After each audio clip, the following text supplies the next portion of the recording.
Très bien. C'était donc le petit Jean qui réglait son compte aux fautes de français. Et puis, bon, à ceux qui m'attraquent un peu trop notre langue, hein, je crois que c'est... Ouais, c'est vrai, moi je m'étais fait une petite liste d'erreurs très courantes. Le fait, je dis, les gens y croient, il y a beaucoup de gens qui font cette faute. Oui. Tout ce que je viens de dire... Enfin non, ouais, il y a des gens qui mettent que à la place de don. Oui. Tous ceux que je viens de vous faire un speech. Mais on en fait tous, hein. Oui, non, mais moi le premier. Mais on en fait tous, hein. Ouais. Donc, bon, alors cette chanson, je l'ai écrite lors du mandat du président de la République précédent. Oui, et maintenant, tout le monde croit que justement, je l'ai écrit sur l'actuel. Parce qu'il est d'actualité, effectivement, oui. Et en fait, non, c'était à l'époque de l'ancien, et je faisais pas du tout allusion, même si je parle du président dans la chanson, je faisais pas du tout allusion à lui, sans savoir que le prochain était concerné par, il en fait pas mal, par la chanson. Ouais. Il en fait pas mal. Bon, enfin, c'est vrai que nous qui, de temps à autre, nous exprimons derrière un micro, on en fait aussi, et quand on a l'occasion de se réécouter, alors là, on a les cheveux qui se dressent quand on écoute les erreurs de langage et les tics que l'on peut avoir. Ouais. Mais c'est bien quand même de fustiger un petit peu ce laxisme, qu'il peut y avoir en ce moment. Qu'est-ce que t'en penses, Mathieu ? Non, mais c'est clair, on entendait de plus en plus. Bon, les fautes de français, moi je suis concerné également, hein. C'est clair qu'il m'arrive souvent, même au niveau professionnel, de rédiger, d'avoir des doutes sur des choses qui pourtant sont évidentes. Et puis bon, les téléphones n'aident pas quand on rédige en langage SMS, quoi. Donc c'est important, il faut lire. Peut-être que les jeunes lisent de moins en moins. Bon, avec ce qui des fois du se passe à la télé. Aussi, un mauvais franglais. Enfin, parfois des vocables qui viennent comme ça des langues étrangères, viennent enrichir. Tout à fait. Faut pas s'opposer. Hein. Moi, je pense que les langues sont ouvertes. De toute façon, notre langue, je veux dire, elle est quand même issue d'un certain nombre de langues. Oui, bien sûr. Il y a de l'enrichissement. Par contre, il y a d'autres choses qui sont plutôt un appauvrissement. Quoi. ASAP, par exemple, dans ta chanson, tu dis ASAP. Là, le terme ASAP, bon, disons, c'est plus utilisé dans un terme professionnel, dans un cadre professionnel, c'est ça. Quand on veut gagner du temps, quoi. Ouais. Après, si on veut parler de façon élégante, as soon as possible. Non, mais on peut trouver d'autres. Alors, mais il faut pas non plus être obtus dans l'autre sens, quoi. Faut pas être fermé à l'apport des autres langues, parce que parfois elles apportent quelque chose, non? Tout à fait. Tous les ans, dans le dictionnaire, il y a des nouveaux mots qui sont acceptés et qui sont parfois des anglicismes, soit des acronymes ou voilà. Ouais. Bon, alors voilà, on était parti toutes les langues évoluent. D'une émission qui devait parler des Virades de l'Espoir et de votre prestation à vous deux, Mathieu et le petit Jean, aux Virades de l'Espoir à Metz samedi et dimanche prochain. Et on en vient à philosopher sur la langue. Nous sommes sur France Culture. On a bifurqué sur France Culture. Allez, revenons sur RCN 90.7. Vous chantez parfois ensemble? Je sais plus si on a déjà chanté ensemble. Vous avez déjà fait ensemble, un duo ou tenté de faire un duo? On a souvent partagé des scènes. Ça oui, mais je suis pas certain qu'on ait déjà fait de duo. Peut-être à titre privé, à ton anniversaire, on a. Ah oui, mais là, bon. Oui, mais pour des concerts publics, c'était des duos un peu avinés, là. C'était. Oui.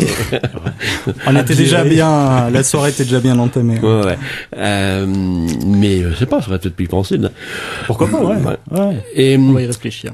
Et vous avez des scènes après, bon là vous êtes là la semaine prochaine à Metz, vous avez des scènes qui se profilent à l'horizon là, des dates? Alors pour ma part, pas vraiment, vu que je suis un peu dans une période de changement, non seulement créative, changement professionnel. Ouais. Donc pour l'instant, je prépare un nouveau disque. Là, j'ai pas de date de prévu. Tu as un CD déjà? Tu as un album qui existe? J'ai déjà un premier album qui est sorti il y a 3 ans et demi. Alors pourquoi on l'a pas nous à RCN? Parce que je vais vous le laisser. Voir Média 5, qu'on puisse programmer Mathieu. Bien sûr, oui.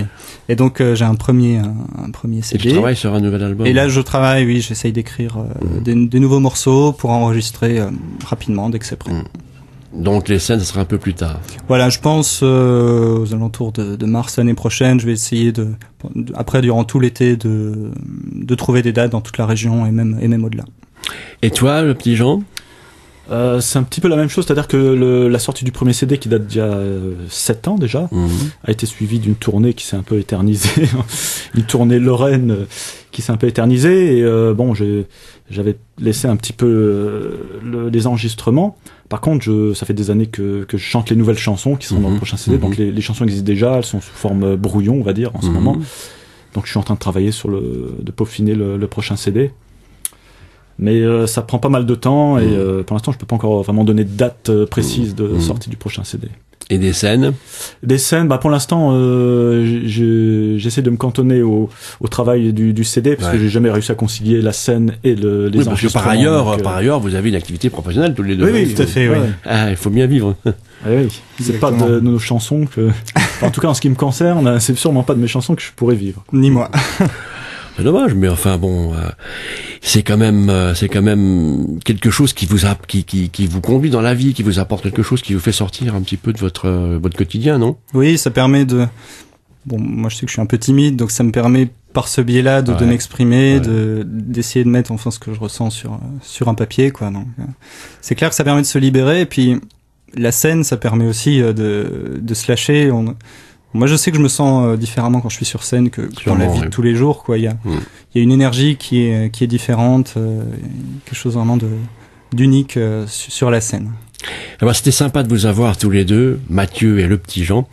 Donc, vous serez, on le rappelle, samedi et dimanche au Virade, dans le cadre des Virades de l'Espoir, la journée des Virades, donc le dimanche. Le dimanche et la journée du handicap le samedi. Le samedi, voilà.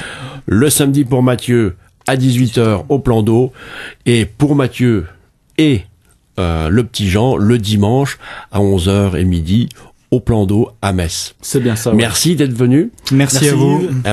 C'est sympa d'avoir des jeunes qui défendent la chanson française. Bon, enfin, en tous les cas, moi j'adore ça. Chers amis, notre magazine Contre-champ est terminé aujourd'hui. Je vous donne rendez-vous à la semaine prochaine, et puis nous irons voir un peu cette actualité un petit peu par derrière, là, avec la caméra de contre-champ, vous savez, là, celle qui nous montre des choses qu'on ne peut pas voir habituellement. Bonne semaine, merci à Lucas Chindamo à la technique, au revoir. Contre-champ, tous les lundis, 13h-14h sur RCN, Yves Sartier. Contre-champ, l'actualité autrement.